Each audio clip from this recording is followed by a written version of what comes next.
Hi and welcome back. In today's video we are going to be deploying a Flask application on an Ubuntu server. So with me here there is a simple web application that we are going to be deploying. It has some 3 pages, that is the home page, you can navigate to about us, and a page to test for database connection. Besides the deployment, we are going to connect our web application to a domain name. Currently the domain is not accessible, but we are going to do the necessary updates to make our website show up from this domain name. Right, so this is the simple code that we have, and as you can see, we have made a connection to MySQL database.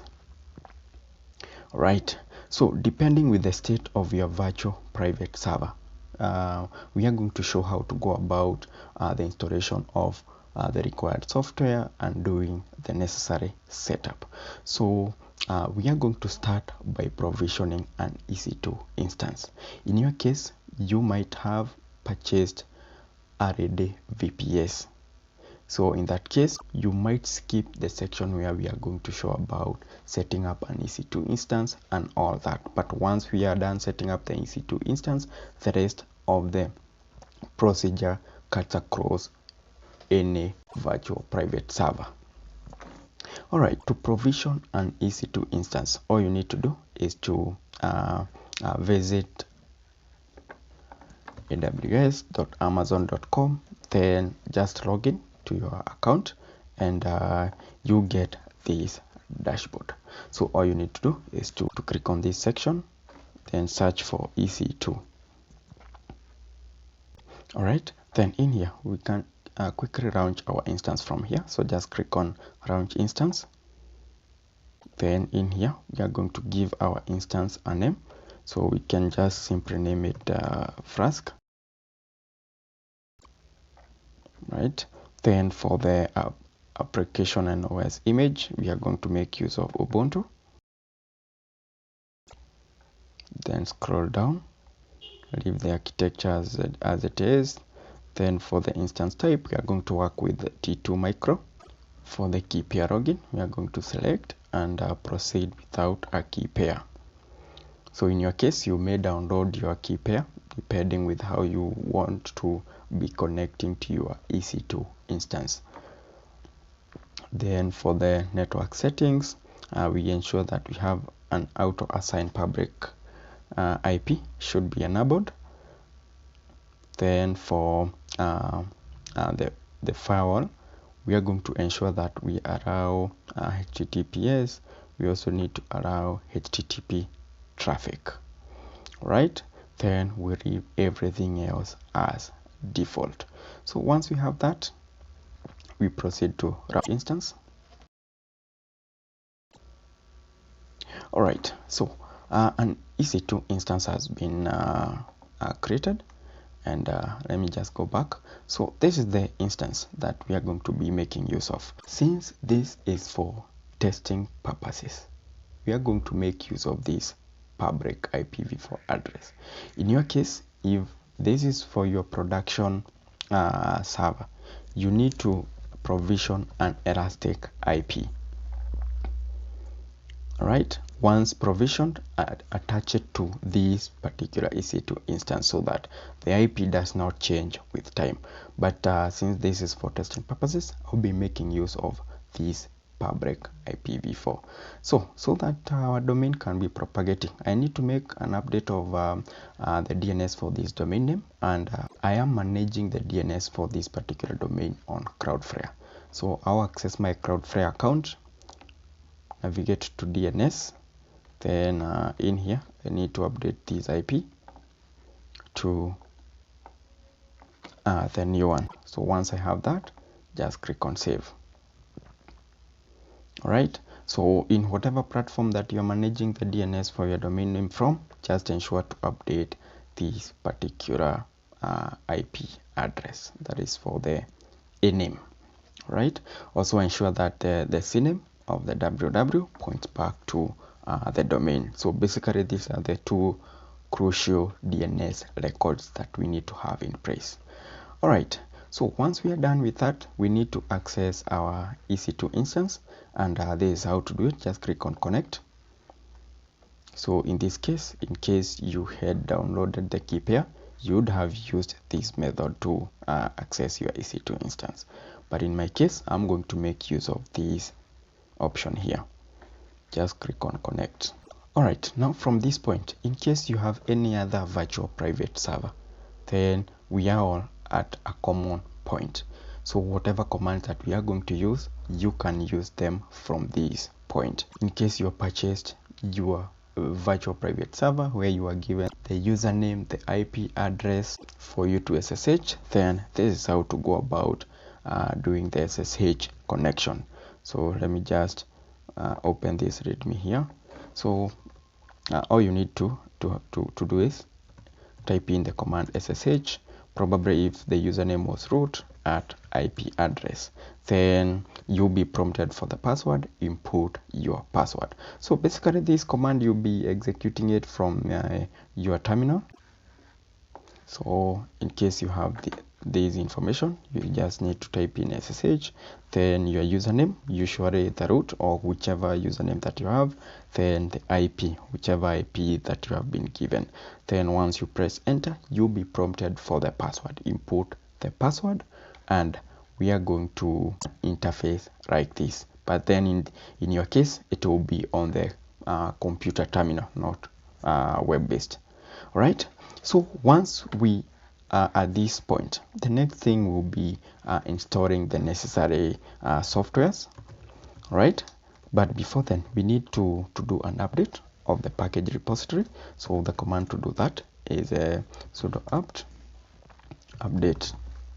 And as this happens, I have attached a link to a blog website where you are going to fetch the different commands that we have. So you do not need to worry. All right, so once we have that, the next thing that we need to do is to run the command that will install the necessary dependencies.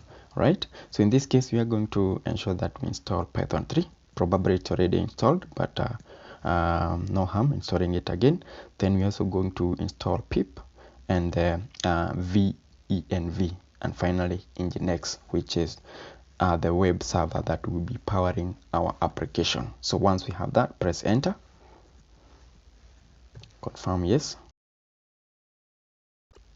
All right, once done, the next thing is creating the folder that will act as our working directory. All right, so let me just clear my screen. And currently, let me first of all confirm my present working directory. We are in home and Ubuntu.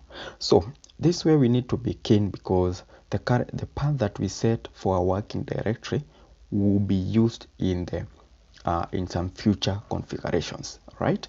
So we need to create a directory that will act as a working directory, and in my case, I'll be making use of Flask app as the working directory. That is home, Ubuntu, then Flask app, right? So to create a folder in on Linux, what we have to do is type in mkdir, then Flask app, right? Press enter. If we ls, we are able to see that directory here. So let us change directory into Flask app. So if I do present working directory, we see we are in home, Ubuntu, Flask app. This is the working directory of our application. All right. So the next thing is now getting our website files to this location. All right. So there are quite different ways of doing that, but the common one is pushing your local code, pushing this code to your GitHub account, then clone that repository here. All right. So the thing is, I've already pushed that project to GitHub. So So there's my GitHub account. I'll be making use of this repository here, right? So the other options, you can make use of SCP. You can also do an rsync from whichever server that you have. So I'll attach some information on how to do SCP and rsync. But the ideal one is by making use of the GitHub repository. So all you need to do is just click on this drop down here. I'll be making use of HTTPS, copy that, then back to this section here. All I need to do is to do git cron, then paste that. All right, press enter. Right, within some few seconds our project has been croned in here. So basically we have the same directory as we have here. So we want this to be our working directory, so we do not need our code to be inside another directory. Remember, if we cd into Flask, then ls, we see our website files are here, right? So all I need to do is to go back to the root directory. Then I'll be moving all the files under Flask, right? That's how to do it, to the current directory, right? So this command moves all the files and folders inside this directory to the current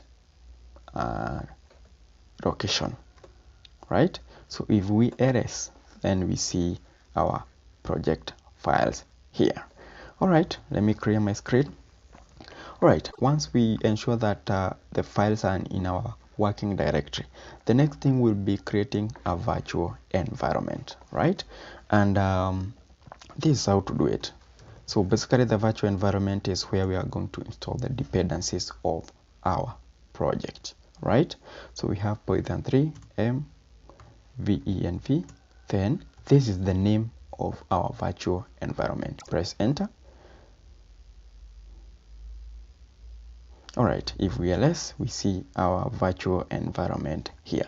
So the next thing should be activating that virtual environment. And also you need to take note of whatever name that you have used here, because we are going to use that path in a later stage.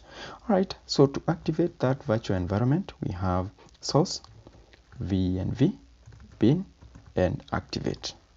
All right, at least we see something has changed here. Right, so the next thing will be installing the project dependencies, and we see here that we have a requirements.txt file. So this file basically comprises of the packages that are required by your project. So in case you don't have one here, you need to have one, that is. So if you are sitting on a virtual environment, all you need to do is to do a pip freeze, then do that, then type in requirement.txt file. So that will help populate this particular file. So to install the dependencies, we have pip install r requirement.txt, right? Alright, so once that is done, there is a dependency that might not always be in the requirement.txt, and that is Gunicorn. So we require Gunicorn for our setup, so we need to install that. So we can do pip install Gunicorn.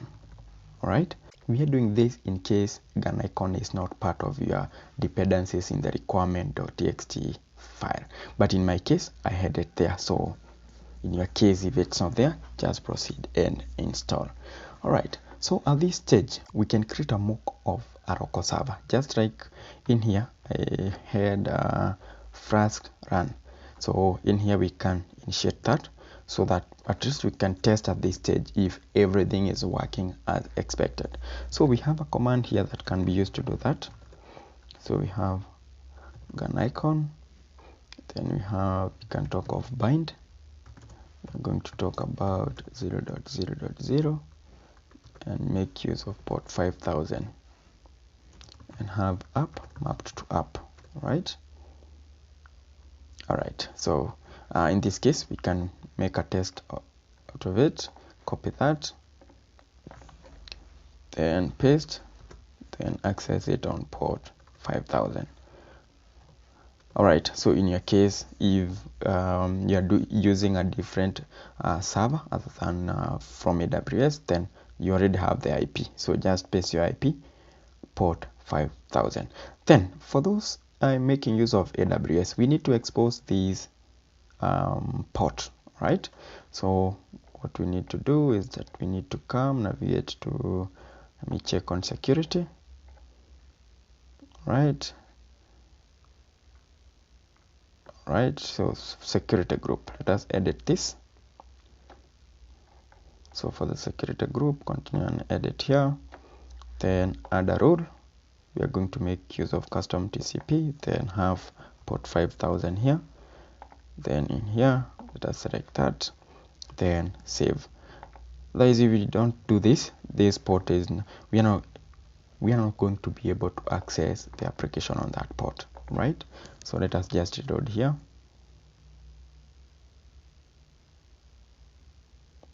Alright, and we see that our application is accessible. Alright, can move to About Us. Then we can test the database connection, but of course we haven't installed any database. Alright, so what happens with this is that in case we move out of this loop, then our website goes down. Alright, so if we do that, try to reload, we have lost our server. Alright, but we are going to make sure that we do the necessary setup so that even if we log out, our web application remains up and running. Alright, the next thing we'll be configuring an icon and creating a service for our Flask application. Alright, so what we need to have is that this is what we are going to do to make use of. There's the path, right? So let's have sudo nano, then from the etc path systemmd system, we create a file named flaskapp.service. Right, so this will be the name of the service that we are going to make use to manage our Flask application. So in here you can give it your preferred name, right? Press enter, and in here I'm going to copy and paste some few lines of code, and again the lines of code are provided in a link in the description below, so just check it out. Right, so in here what we need to make use of, just leave all these as they are.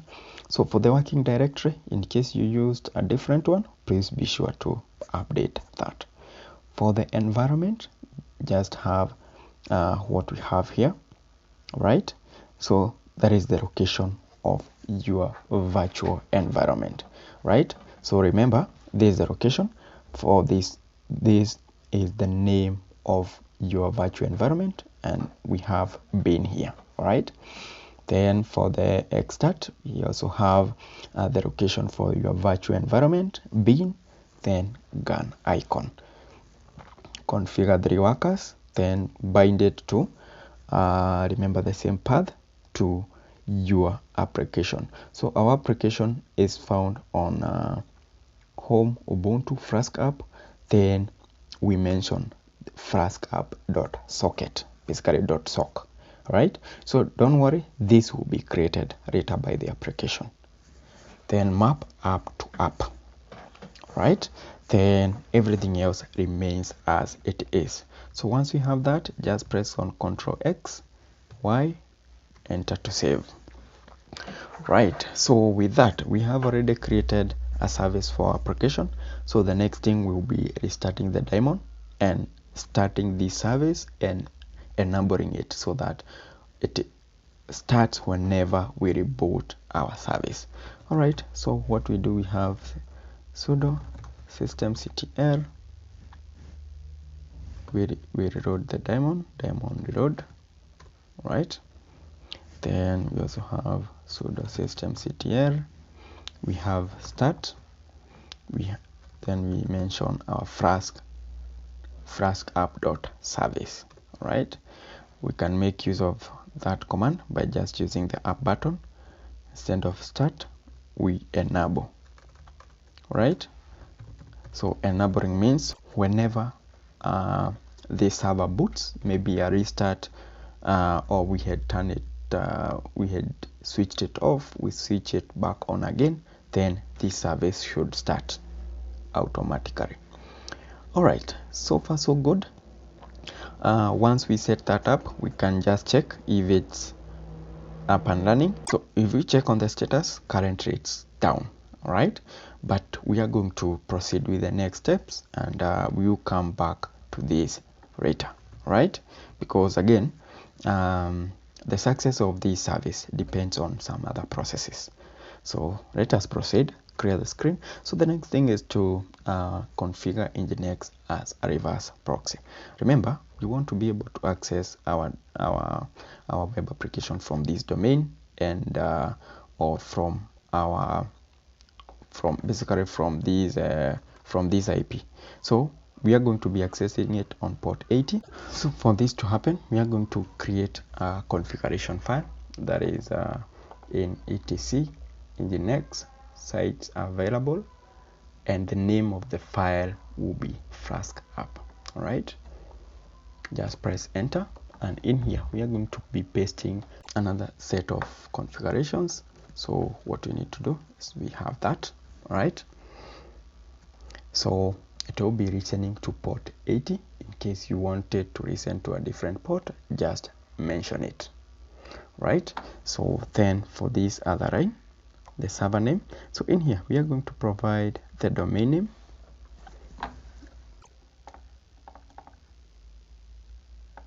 I'll copy this, right?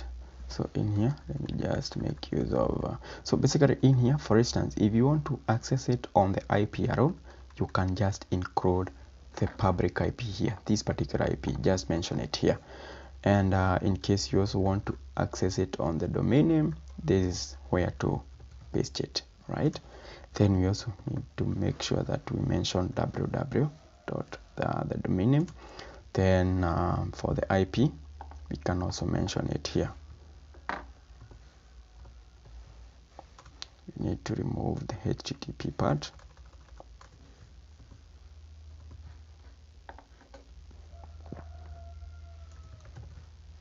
All right, once we do that, let's now move to location. So in here, remember the path that we set for our application, home Ubuntu Flask app. Then we mention flaskapp.sock, right? As we said, that will be created, right? Then everything else remains the same. We go to location of the static files. So remember, as our application is found on this path, then we have the static folder, right? Just mention the path there, and everything else remains the same. So let us just close this, Control X, Y, and confirm the save.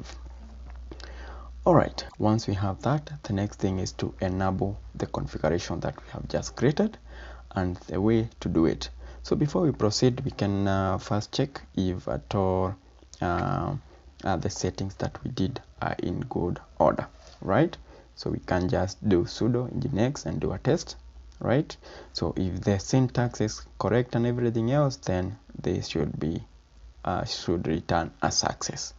All right, if that returns a success, then the next thing is creating a symbolic link to the site enable directory for this configuration to take effect, right? So the command to do that, that's the command. And remember, we are making use of the configuration file that we just created under Nginx, under etc Nginx site enabled Flask app. Then in case you used a different one, just ensure to mention it there. Then map it to etc Nginx sites enabled, right? Just press enter. All right, once we do that, the next thing should be to restart Nginx, right? So let us start Nginx here. All right, perfect. So far so good. We can check if we are able to access our web application or not, right? All right, so we have an error here. We have an error. All right, so basically the next thing is setting up the necessary permissions, right, for folders and files setting. So what we need to do, there are a few set of commands that we are going to be copying and pasting here. So basically this changes the ownership of our work directory to this group and this user, right? If you remember, when we were doing the setup of our service, we mentioned this user, but so just press on enter, right? So let me just show you where that user is coming from. Let me have sudo cat. So here we have etc systemd, then we have system, then we have Flask app. Right, there is the user and the group, so that's why we are changing the ownership to this group and this user. All right, so the next thing that we need to do is to change the permissions of this folder to 755, right? Then the next thing will be adding the www data user to the necessary group, right? So that's the command. So once we have that, we can now comfortably restart our services. All right, so in here we have sudo systemctl. Let's do a daemon reload. All right, so then we have sudo systemctl. Let us restart our Flask application, and we hope this time it starts correctly. Then in here we have Nginx. All right, so you can just check for the status of this service. All right, and we see it's now active and running. All right, so let's come back here, reload, and here we go. We are able to access our web application from the IP. About us, we are able to navigate to that. DB connection, we do not have a connection yet. All right, so if we come to our domain name, let us reload, and we see that we have a connection. We are able to connect to our website. About us, DB connection, we are still yet to establish that. So basically, one advantage of using Cloudflare, the SSL certificate. So up to this point, we haven't configured an SSL certificate, but if we check, we see that our domain is secure, right? So it eliminates the hassle of configuring the SSL certificate and all that. So in case you are using a different DNS provider, DNS manager, then you need to set up an SSL certificate. This could be the free Let's Encrypt certificate or your premium certificate. So in the link provided below, I'll share some commands that you can use to provision the Let's Encrypt certificate, which again is free. All right, back to our terminal here. So errors may happen, so we at least need to appreciate how to monitor errors should they happen, and we are going to make use of the johnCTL, and we can check for the particular service. So in this case, Flask app.service, and we can be able to monitor the logs as they happen here. All right, so in case of an error, for instance, we had this error, you can be able to check on that and identify it was a permission related issue. Basically, remember, we have changed the permissions of some directories, and they resolved this error. All right, then the other location that we need to check the error logs on, we have rs, we have var, we have log, we have nginx, we have log, we have nginx. Right, so in here we have we basically have Flask app access log, then Flask app error log. All right, so to check on any of them, especially the error log, we can have tail, we have f, we have val log Nginx, then Flask error log. All right, so this will show in case there is any error. Remember, we had an error with the permission, that's why you have permission denied error here. And once you identify the error, you can proceed and resolve that. So it's very crucial knowing where to get the error logs. All right, so the next part will be setting up a MySQL server and doing the necessary connections. The thing that we need to do is now to proceed and install MySQL server. And the way to do that, we have sudo apt, let us have install MySQL server, right? Press enter. If prompted, just type in Y for yes and proceed. All right, and within some few seconds or a minute, MySQL server has been installed. So let me just clear the screen here. So I'll be starting the MySQL service. So we have sudo systemctl, then we have start MySQL. It's also good to enable that service so that in case of a restart, the service starts automatically. All right, so once we have that, it's time now to access our database. All right, so there are quite a number of accessing MySQL database, but I think the easiest of all, we just have to mention sudo MySQL, and then we are going to be logged in using the default user without being prompted for the password or anything.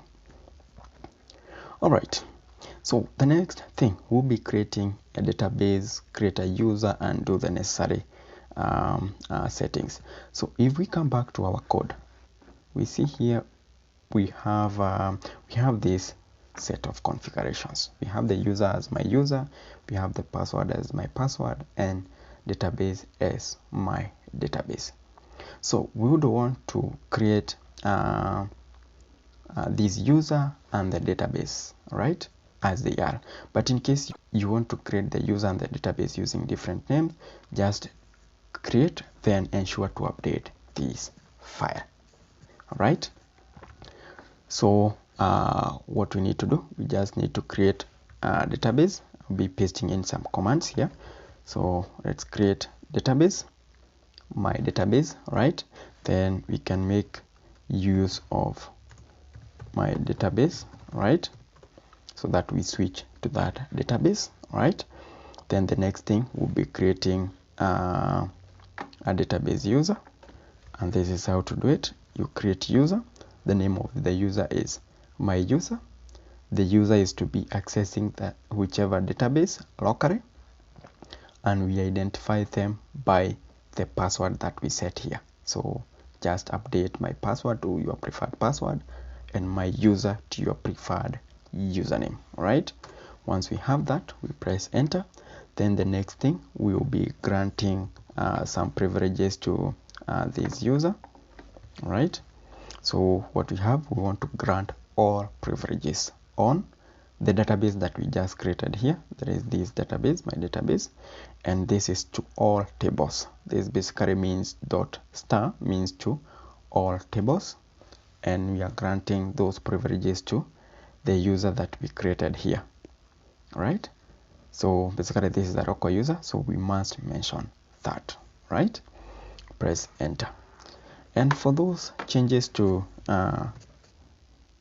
take effect, we need to flash privileges, right? Okay, perfect.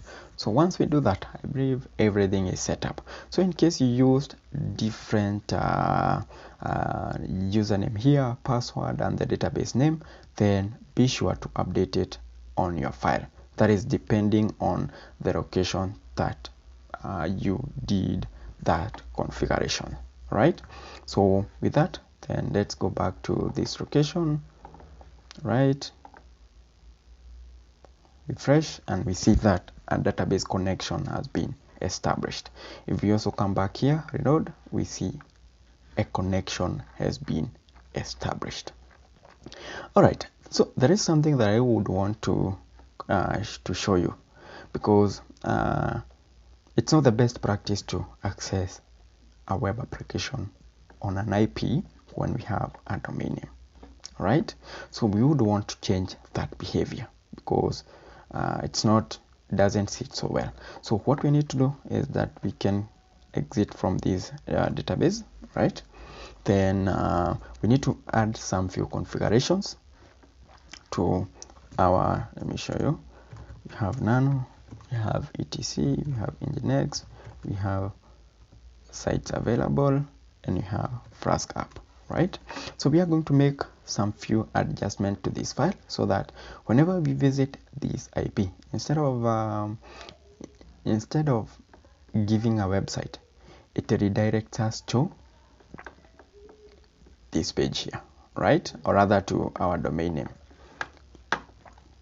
So what we need to have is that we need to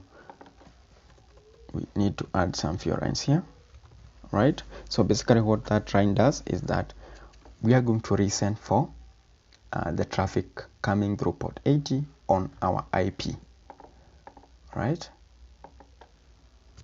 So let me do that, then do this, right? Come in here. So the server name, we should mention our IP here, right? Then it should not be in this location here, right? So this second block should only contain our domain name, right? Then in here we need to update our domain name.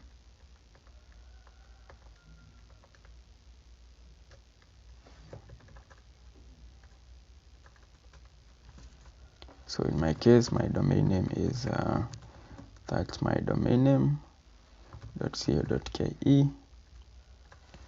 All right, so basically everything else remains the same. All right, once we do that, let's restart Nginx.